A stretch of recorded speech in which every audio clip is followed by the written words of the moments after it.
Selamat pagi. Baru saja limpas tadi. Baru saja saya naik turun tangga tadi. Umur saya sekarang 46 tahun. Ya, umur saya sekarang 46 tahun. Tapi saya belum ada masalah gout. Kenapa? Sebab saya makan produk yang betul.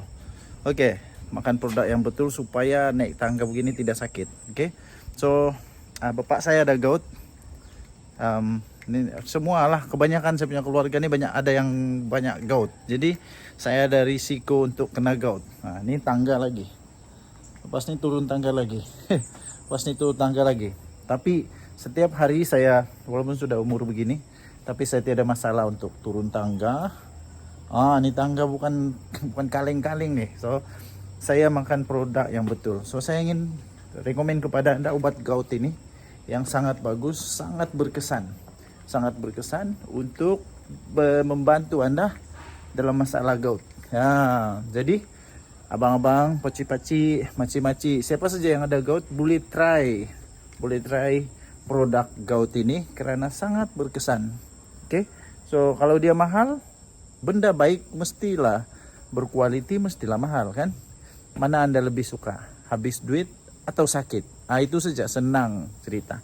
So beli sekarang, ada promosi. Oke? Supaya hari raya kita senang. Selamat pagi, salam sejahtera sekali lagi tuan-tuan dan puan-puan yang dihormati sekalian. Banyak betul WhatsApp lah, komen lah, pertanyaan lah daripada rakan-rakan yang bertanyakan apa status terkini siasatan kepada Datuk Seri Ismail Sabri Yaakob. Jadi saya ingin kongsikanlah kepada anda. Tapi sebelum itu kita kongsi dulu kronologi apa yang berlaku kepada kes ini ya. Kes ini bermula daripada SPRM telah menahan 4 orang bekas pembantu ataupun pegawai kepada bekas Perdana Menteri Datuk Seri Ismail Sabri Yaakob untuk menyiasat penyelewengan kewangan atau penyalahgunaan kuasa dan mungkin juga melibatkan pengubahan wang haram.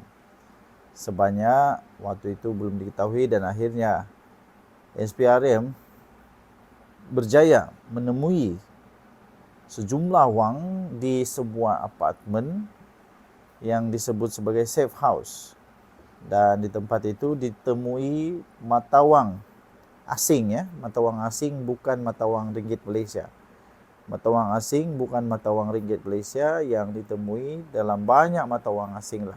Jadi banyak persoalan lah, kenapa mata wang asing? Kenapa bukan ringgit Malaysia? Bukankah wang itu sepatutnya dalam mata wang ringgit Malaysia? Sebab itu adalah wang untuk promosi keluarga Malaysia. Jadi kronologi dia adalah wang ini adalah wang yang sepatutnya digunakan untuk promosi keluarga Malaysia ya. Pada ketika itu Perdana Menteri adalah Datuk Seri Ismail Sabri Yaakob. Dan selepas itu disiasat dan akhirnya perlu untuk disiasat juga suspek ataupun waktu itu masih saksi, yaitu Datuk Seri Ismail Sabri Yaakob. Walau bagaimanapun selepas itu SPRM mengesahkan bahawa Datuk Seri Ismail Sabri Yaakob bukan lagi saksi tapi telah pun menjadi suspek bagi kes ini dan beliau perlu untuk diambil keterangan kerana beliau sudah menjadi suspek. Walaupun begitu, Datuk Seri Ismail Sabri Yaakob tidak mampu untuk diambil keterangan kerana kesihatannya yang semakin menurun. Ialah siapa tidak semakin sakit kepala, siapa tidak semakin pening kepala. Malah kalau saya mungkin saya boleh jadi tak keruan. Saya boleh jadi sakit gastrik lah, sakit kepala lah, sakit gigi lah, sakit otak lah, sakit mata, sakit telinga, macam-macam sakit lah. Gout pun boleh sakit tu. Mungkin boleh kena serangan jantung juga. Itu kalau saya lah terkejut. Bukan sedikit, 170 juta tu.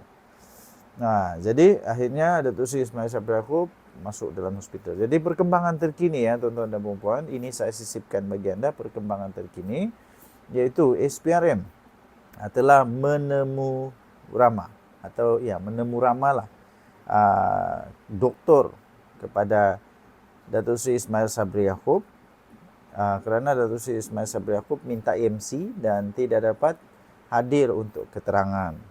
Akhirnya sekarang ini ya, inilah perkembangan terbaru dia. SPRM telah menemu ramah doktor tersebut untuk bertanyakan apakah keadaan sebenar tahap kesihatan Datuk Seri Ismail Sabri Yaakob. Adakah dia sebenarnya memang betul tidak mampu untuk diambil keterangan, tidak sesuai untuk diambil keterangan, atau boleh. Mungkin itulah yang telah ditanyakan oleh pihak SPRM kepada doktor tersebut. Kerana doktor tersebut telah memberikan dia MC dan sepatutnya kemarin Datuk Seri Ismail Sabri Yaakob diambil keterangan, tetapi nampaknya macam tidak boleh lagi kerana sakit lagi. Saya pun tertanya-tanya juga, bagaimana terukkah sakit Datuk Seri Ismail Sabri Yaakob ini sehingga dia tidak mampu pun untuk disiasat, sehingga dia tidak mampu pun untuk disiasat. Jadi berapa terukkah dia punya sakit ini? Kerana saya ingat dulu Allahyarham Tun Daim Zainuddin yang sudah begitu berusia, begitu tua, sehingga hanya perlu disorong dengan kerusi roda dan mata sebelah dia sudah bolehlah dikategorikan sebagai buta kerana penyakit yang melanda dia pada waktu itu, melanda Allahyarham pada ketika itu. Tapi dia masih mampu untuk memberikan keterangan kepada SPRM. Jadi untuk Datuk Seri Ismail Sabri Yaakob, berapa terukkah sebenarnya penyakit dia ini sehingga dia tidak mampu untuk beri keterangan. Itulah yang berlegar-legar di fikiran saya. Sehingga ramai orang yang terpaksa kita berikan penjelasan bahawa ini bukan ada apa-apa langkah melarikan diri daripada Datuk Seri Ismail Sabri Yaakob. Dia betul-betul dapat surat sakit, bukan hanya beri alasan. Dia memang betul-betul dapat surat sakit.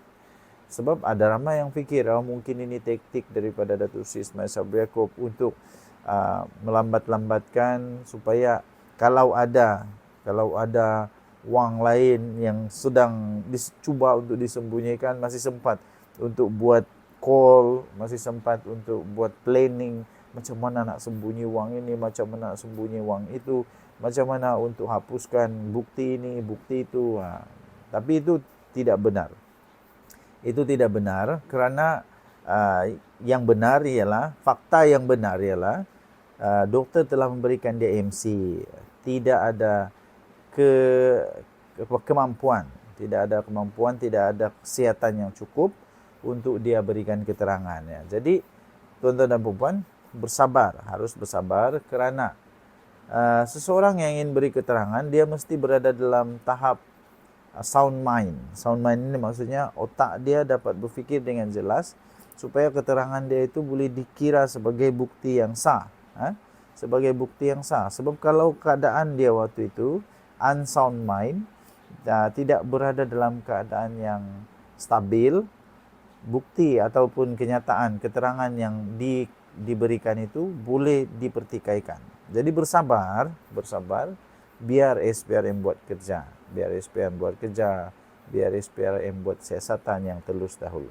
Okay, so terakhir saya ingin doakan kepada Datuk Seri Ismail Sabri Yaakob supaya dia sihat walafiat dan dapat selepas ini keluar daripada hospital dan dapat memberikan kerjasama yang baik kepada SPRM untuk menjalankan siasatan terhadap beliau. Okey. So jangan pula lari, Jangan pula tiba-tiba lepas ni, oh Ismail Sabri Yaakob lari. Tak adalah. Tidaklah. Kita yakin tidak. Dan kita yakin SPRM sudah bersedia untuk seberang kemungkinan. Oke, tinggalkan komen Anda. Denyut Nadi, Suara Rakyat bergema di channel ini. Jangan lupa tekan butang subscribe, like dan share. Malaysia kita punya. Cinta Malaysia aku, kita jaga kita. Bye-bye.